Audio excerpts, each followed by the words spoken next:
करिश्मा और रसिया भैरव गांव से शहर के एक कॉलेज में साथ साथ पढ़ने जाती थीं।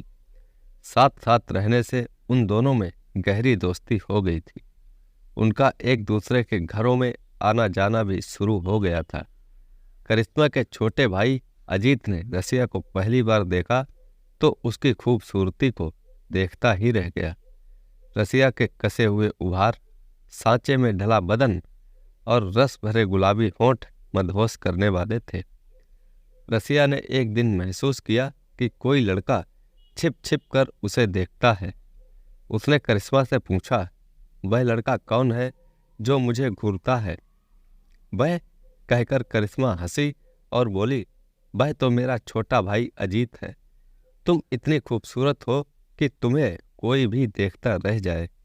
ठहरो, मैं उसे बुलाती हूँ। इतना कहकर उसने अजीत को पुकारा, जो दूसरे कमरे में खड़ा सब सुन रहा था। आता हूँ कहते हुए अजीत करिश्मा और रसिया के सामने ऐसा भोला बनकर आया जैसे उसकी चोरी पकड़ी गई हो। करिश्मा ने बनावटी गुस्सा करते हुए पूछा, अजीत, तुम मेरी सहेली रसिया को घूर घूर कर देखते हो क्या? घूर घूर कर तो नहीं, पर मैं जानने की कोशिश जरूर करता हूं कि एक कौन है जो अक्सर तुमसे मिलने आया करती है। अजीत ने कहा, यह बात तो तुम मुझसे भी पूछ सकते थे। लो, अभी बता देती हूँ। यह मेरी सहेली रसिया है।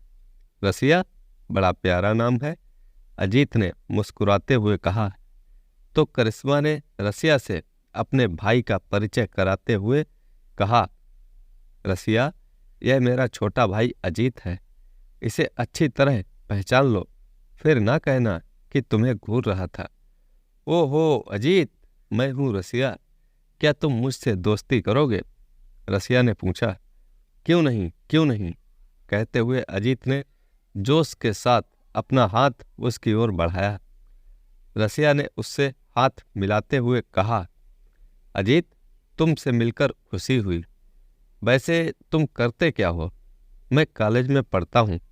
जल्दी पढ़ाई खत्म करके नौकरी करूँगा ताकि अपनी बहन की शादी कर सकूं। रसिया जोर से हंस पड़ी।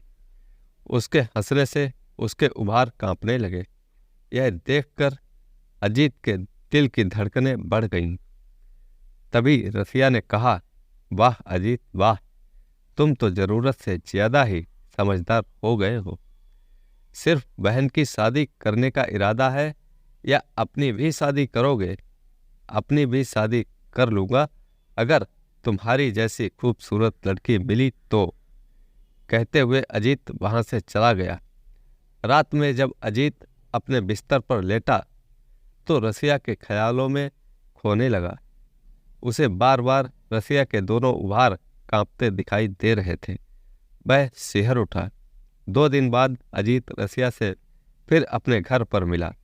हंसी हंसी में रसिया ने उससे कह दिया कि अजीत, तुम मुझे बहुत प्यारे और अच्छे लगते हो। अजीत को ऐसा लगा मानो रसिया उसकी ओर खींच रही है। अजीत बोला, रसिया, तुम भी मुझे बहुत अच्छी लगती हो। तुम मुझसे शादी करोगी? यह सुनकर रसिया को हैरानी हुई। उसने हड़बड़ाकर कहा, तुमने मेरे कहने का गलत मतलब लगाया है। तुम नहीं जानते कि मैं निचली जाति की हूँ। ऐसा ख्याल भी अपने मन में मत लाना। तुम्हारा समाज मुझे नफरत की निगाह से देखेगा। वैसे भी तुम उम्र में मुझसे बहुत छोटे हो। करिश्मा के नाते मैं भी तुम्हें अपना भाई समझने लगी थी। अजीत कुछ नहीं बोला और बात आई गई हो गई। समय तेजी से आगे बढ़ता गया। एक दिन करिश्मा ने अपने जन्मदिन पर अपनी सहेलियों को घर पर बुलाया। काफी चहल पहल में देर रात हो गई तो रसिया घबराने लगी। उसे अपने घर जाना था। उसने करिश्मा से कहा, अजीत से कह दो कि वह मुझे मेरे घर छोड़ दे। करिश्मा ने अजीत को पुकार कर कहा, अजीत, जरा इधर आना। तुम रसिया को अपनी मोटरसाइकिल से उसके घर तक छोड़ आओ।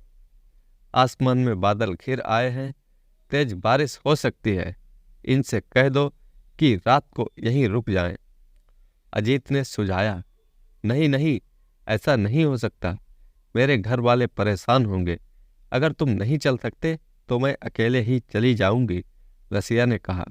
नहीं, मैं आपको छोड़ दूंगा, कहकर अजीत ने अपनी मोटरसाइकिल निकाली। तभी हल्की हल्की बारिश शुरू हो गई।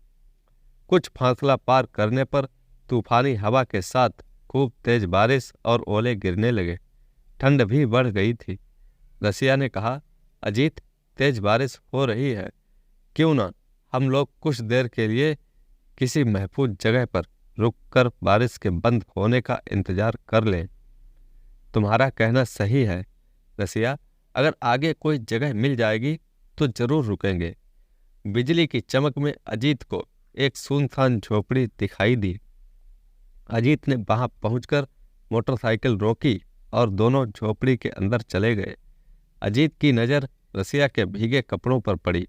वह एक पतली साड़ी पहनकर सज धज कर करिश्मा के जन्मदिन की पार्टी में गई थी। उसे क्या मालूम था कि ऐसे हालात का सामना करना पड़ेगा। पानी से भीगी साड़ी में उसका अंग अंग दिखाई दे रहा था। रसिया का भीगा बदन अजीत को बेसब्र कर रहा था। वह बार बार सोचता कि ऐसे समय में रसिया उसकी बाहों में समा जाए तो उसके जिस्म में गर्मी भर जाए। कांपती हुई रसिया ने अजीत से कुछ कहना चाहा, लेकिन उसकी जबान नहीं खुल सकी। लेकिन ठंड इतनी बढ़ गई थी कि उससे रहा नहीं गया। वह बोली, भाई अजीत, मुझे बहुत ठंड लग रही है, कुछ देर मुझे अपने बदन से चिपका लो ताकि थोड़ी गर्मी मिल जाए। क्यों नहीं, भाई का फर्ज है ऐसी हालत में मदद करना, कहकर अजीत ने रसिया को अपनी बाहों में जकड़ लिया। धीरे धीरे वह रसिया की पीठ को सहलाने लगा। रसिया को राहत मिली, लेकिन अब अजीत के हाथ फिसलते फिसलते रसिया के उभारों पर पड़ने लगे और उसने समझा कि रसिया को ऐतराज नहीं है। तभी उसने उभारों को दबाना शुरू कर दिया तो रसिया ने अजीत की नीयत को भांप लिया। रसिया उससे अलग होते हुए बोली, अजीत, ऐसे नाजुक समय में क्या तुम करिश्मा के साथ भी ऐसी ही हरकत करते? तुम्हें शर्म नहीं आई? कहते हुए रसिया ने अजीत के गाल पर कसकर चांटा मारा। यह देखकर अजीत तिलमिला उठा। उसने भी उसी तरह चांटा मारना चाहा, पर कुछ सोचकर रुक गया।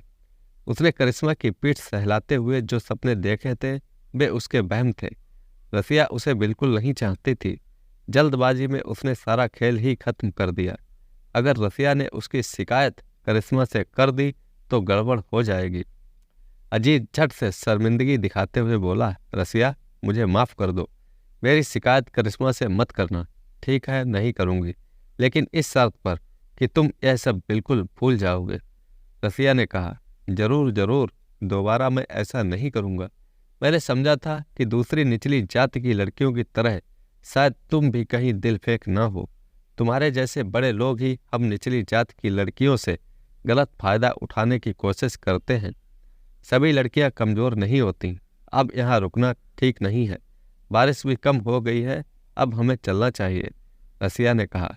दोनों मोटरसाइकिल से रसिया के घर पहुंचे। रसिया ने बारिश बंद होने तक अजीत को रोकना चाहा, लेकिन वह नहीं रुका। उस दिन के बाद से अजीत अपने गाल पर हाथ फेरता तो गुस्से में उसके रोंगटे खड़े हो जाते। अजीत रसिया के चांटे को याद करता और तड़प उठता। सोचता कि रसिया ने चांटा मारकर उसकी जो बेइज्जती की है वह उसे जिंदगी भर भूल नहीं सकता। उस चांटे का जवाब वह जरूर देगा। उस दिन करिश्मा के यहाँ खूब चहल पहल थी, क्योंकि उसकी सगाई होने वाली थी।